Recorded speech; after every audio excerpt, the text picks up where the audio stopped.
Classification of magnetic material. हमारे पास बहुत सारे एलिमेंट हैं, अलॉय है एंड कंपाउंड है।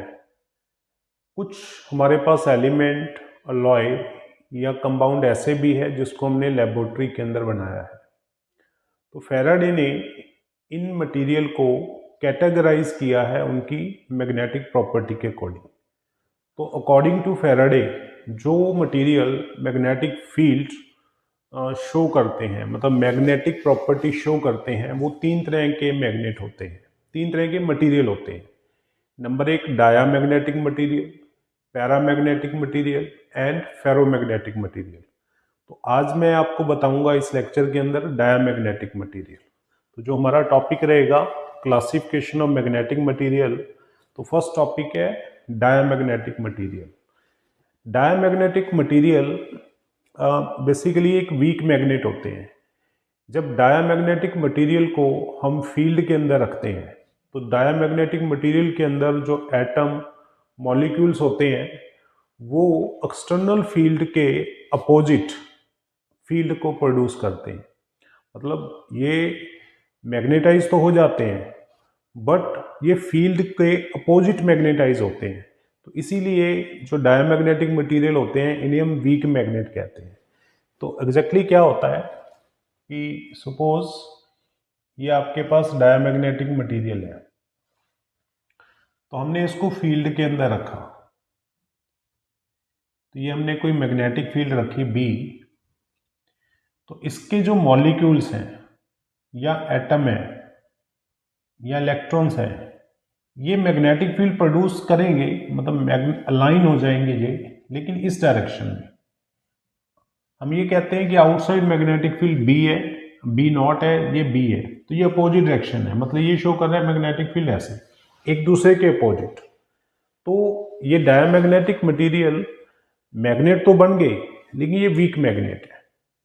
तो इसकी एग्जांपल क्या है, जैसे वाटर हो गया, मरकरी हो गया, कॉपर, बिस्मिथ एक्सेट्रा। बहुत सारे मटेरियल ऐसे हैं जो डायामैग्नेटिक प्रॉपर्टी शो करते हैं, डायामैग्नेटिक मटेरियल है। अब हम इनकी प्रॉपर्टी करेंगे वन बाय वन, काफ़ी इसकी प्रॉपर्टी होती है। तो फर्स्ट प्रॉपर्टी हमारे पास है कि कोई भी डायामैग्नेटिक मटेरियल जब हम फील्ड के अंदर रखेंगे, ये प्रॉपर्टी सेक्शन है। फर्स्ट प्रॉपर्टी बता रहा हूं, सपोज ये नॉर्थ है, ये साउथ, तो नॉर्थ से साउथ कोई फील्ड जा रही है, हमने ये डायामैग्नेटिक मटेरियल इस फील्ड के अंदर रखा, तो ये बिल्कुल इसका जो लॉन्गेस्ट एक्सिस है, ये वाला लॉन्गेस्ट एक्सिस होता है, ये इस फील्ड के साथ 90 डिग्री के एंगल बनाएगा। तो हमें पता लग जाएगा कि ये जो मटेरियल है वो क्या है, डायामैग्नेटिक मटेरियल है। यानी कि अगर कोई मटेरियल फील्ड के अंदर 90 डिग्री के एंगल बनाए तो उसे डायामैग्नेटिक मटेरियल कहेंगे। सेकंड प्रॉपर्टी क्या है, अच्छा ये जो फील्ड है ये यूनिफॉर्म फील्ड है, यूनिफॉर्म मैग्नेटिक फील्ड। ये यूनिफॉर्म मैग्नेटिक फील्ड में ऐसा शो करेगा। अगर आपके पास हो non uniform magnetic field, non uniform magnetic field, तो इस केस में क्या होगा कि जो मैग्नेट मटेरियल है ये स्ट्रॉन्ग फील्ड टू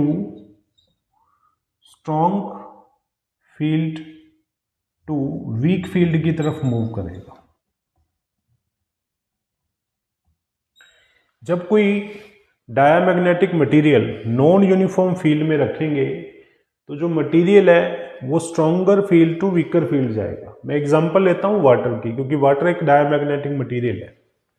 सपोज आपके पास ये नॉर्थ है, ये साउथ है,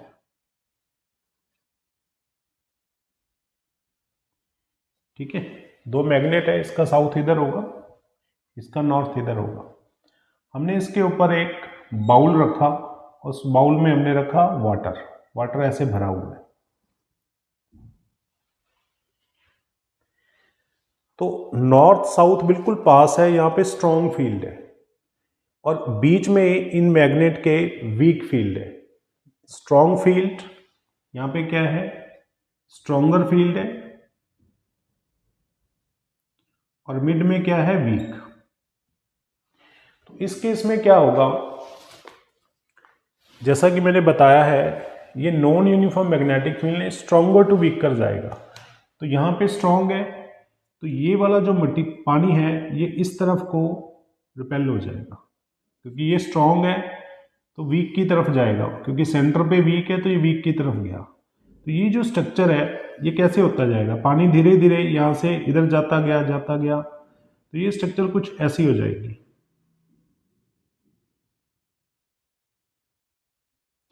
यहाँ पे डिप्रेशन आ जाएगा, क्योंकि पानी यहाँ बीच में से निकल के ऊपर जा रहा है। इसको थोड़ा और अच्छा बनाते हैं।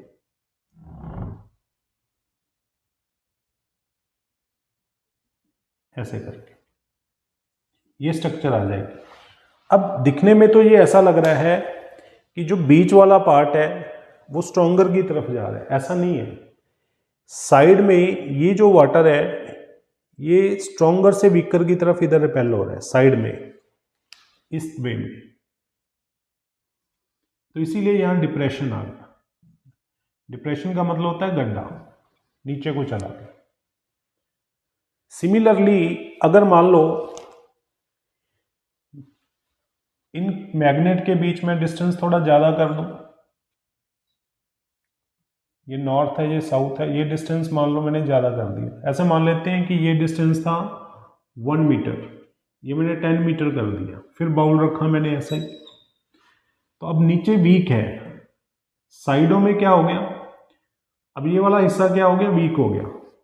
तो जब वीक हो गया ये, तो ये स्ट्रॉन्ग की तरफ जाएगा लिक्विड, ऐसे हो जाएगा फिर, क्योंकि फील्ड यहां तो वीक है ना, हम मान लें कि उधर कहीं पे स्ट्रॉन्ग है। तो ये जो हमारा वाटर है, डायामैग्नेटिक मटेरियल है, ये स्ट्रॉन्गर की तरफ जा रहा है, ऊपर की तरफ, यानी कि जो लिक्विड है वो वीकर की तरफ आएगा साइडों से, क्योंकि अगर डिस्टेंस बहुत ज़्यादा है तो यही जो पहले सेंट्रल हिस्सा हमने वीकर कहा था, अब क्योंकि बीच का डिस्टेंस बहुत बढ़ गया है तो ये साइड वाला हमारे पास शो करेगा कि ये स्ट्रॉन्गर हो गया, क्योंकि ये स्ट्रॉन्गर के पास है लिक्विड, तो ये लिक्विड ऊपर को जाना स्टार्ट हो जाएगा।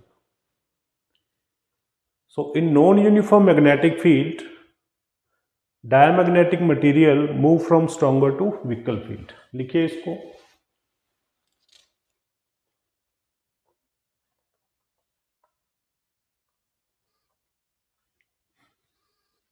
इसको हम एक और वे में समझते हैं, थर्ड प्रॉपर्टी में।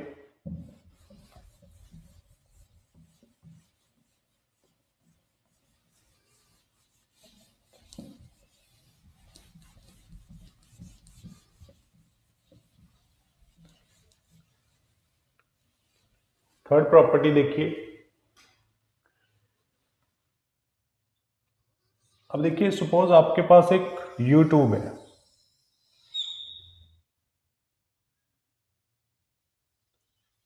इसमें हमने सपोज फिर से वाटर लिया या मरकरी लिया, दोनों ही डायमैग्नेटिक मटेरियल होते हैं।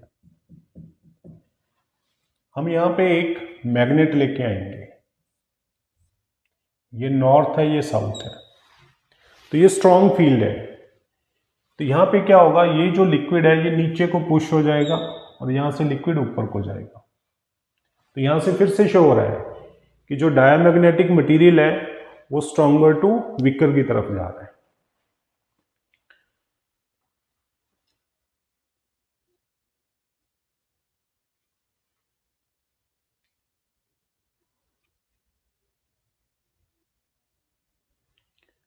फोर्थ देखिए,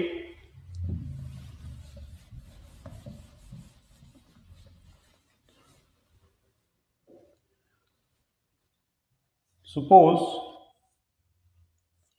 ये नॉर्थ है ये साउथ है और यहां पे हमने डायमैग्नेटिक मटेरियल रखा, दिस इज डायमैग्नेटिक मटेरियल।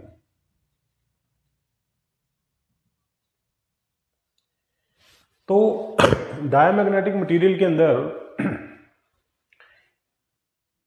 जो फील्ड है वो है बी, और आउटसाइड से जो फील्ड है वो है बी नॉट।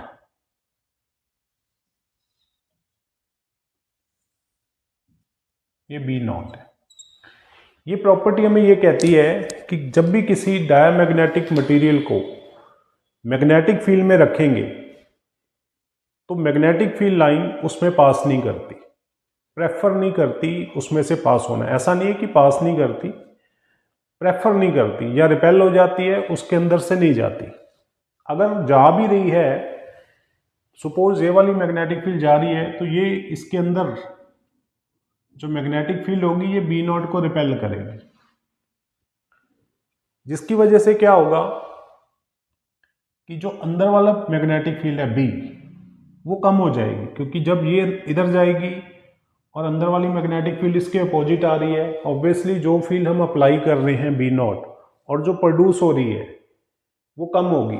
बी नॉट ज़्यादा है, बी कम है।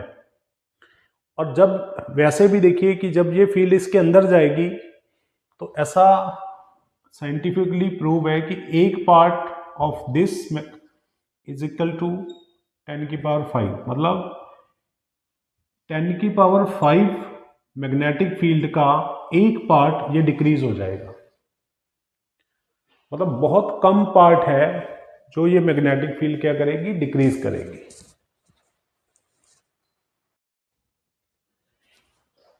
इसका मीनिंग बेटा ये है, देखिए थोड़ी कंफ्यूजन आ रही होगी कि 1 part from 10⁵ lines, external magnetic field जब डायमैग्नेटिक मटेरियल में से पास करेगी तो डायमैग्नेटिक के 1,00,000 पार्ट का ओनली 1 पार्ट डिक्रीज हो जाएगा। यानी इसकी जो मैग्नेटिक फील्ड है बी, वो हमेशा बी नॉट से कम रहेगी। पहली बात तो बाहर की जो फील्ड है बहुत कम इसके अंदर जाएगी, क्योंकि कम अंदर जा रही है तो इसकी जो भी जा रही है वो इसके अंदर की मैग्नेटिक फील्ड को कम कर रही है, तो नेट मैग्नेटिक फील्ड आपकी कम हो जाएगी इस मटेरियल की। अब हमें पता है, फिफ्थ प्रॉपर्टी में बता रहा हूं मैं आपको, कि जो रिलेटिव परमेबिलिटी होती है this is equal to B by B naught. अगर B less than B naught है तो ये लेस देन 1 आएगी, यानी परमेबिलिटी ऑफ डायमैग्नेटिक मटेरियल हमेशा लेस देन 1 रहेगी। और सिक्स प्रॉपर्टी में हमें पता है कि जो सुसेप्टिबिलिटी होती है this is equal to mu r, उल्टा लिखेंगे, mu r is equal to susceptibility plus 1, तो susceptibility is equal to mu r -1, इधर आ जाएगा। अगर सुसेप्टिबिलिटी लेस देन 1 है, सॉरी म्यू आर अगर लेस देन 1 है तो सुसेप्टिबिलिटी हमेशा नेगेटिव आएगी। तो सुसेप्टिबिलिटी नेगेटिव ऑफ डायमैग्नेटिक मटेरियल हमें यह बताता है कि जो डायमैग्नेटिक मटेरियल है वो मैग्नेट तो बन गया, बट वो अपोजिट सेंस में मैग्नेट बना है, यानी मैग्नेटिक फील्ड के अपोजिट सेंस में। देखिए इसको,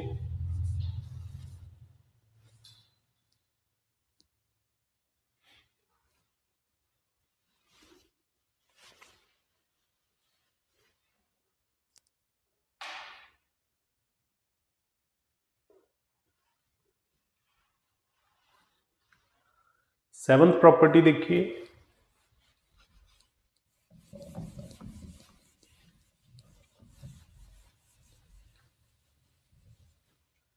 सेवंथ प्रॉपर्टी हमारी ये है कि जो सुसेप्टिबिलिटी है ये इंडिपेंडेंट होती है फ्रॉम टेम्परेचर से, टेम्परेचर पे डिपेंड नहीं करती। तो इसका मीनिंग क्या है, देखिए जब भी डायमैग्नेटिक मटेरियल को मैग्नेटिक फील्ड में रखेंगे तो उसमें इंड्यूस मैग्नेटिक मोमेंट आती है, जिसे हम इंटेंसिटी ऑफ मैग्नेटाइजेशन कहते हैं। तो इसमें क्या प्रोड्यूस होगा, इंड्यूस मैग्नेटिक मोमेंट आई जिसे कहते हैं। तो ये जो इंड्यूस मैग्नेटिक मोमेंट है, जो डायमैग्नेटिक मटेरियल के अंदर जो एटम होते हैं, एटम के अंदर जो इलेक्ट्रॉन होते हैं, उनकी मूवमेंट का इस पे कोई इफेक्ट नहीं है। मतलब वो कैसे भी मूव करें, उससे इंड्यूस मैग्नेटिक मोमेंट पे कोई इफेक्ट नहीं होता। तो जो टेम्परेचर मान लो हम इंक्रीज या डिक्रीज करते हैं, तो उनसे वेलोसिटी ऑफ इलेक्ट्रॉन पे चेंज आएगा, टेम्परेचर थर्मल थर्मल स्पीड पे, है ना, थर्मल स्पीड पे चेंज आएगा। तो थर्मल स्पीड से क्या होगा, मैग्नेटिक मोमेंट पे तो कोई उसका इफेक्ट पड़ेगा नहीं।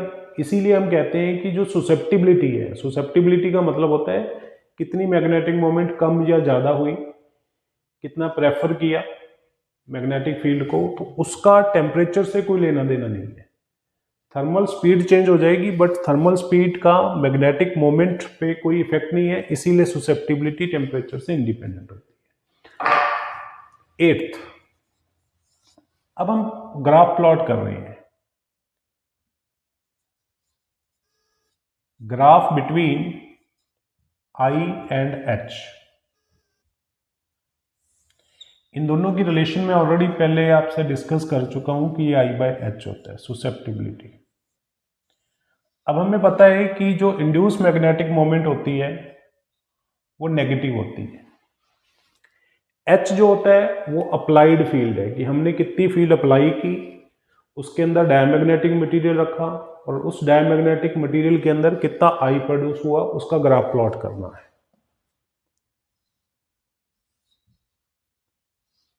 इधर हम एच रखेंगे, इधर आई रखेंगे, क्योंकि आई नेगेटिव है, जितना एच बढ़ेगा उतना नेगेटिव में इंटेंसिटी आती है। This is the eighth property, देखिए इसको।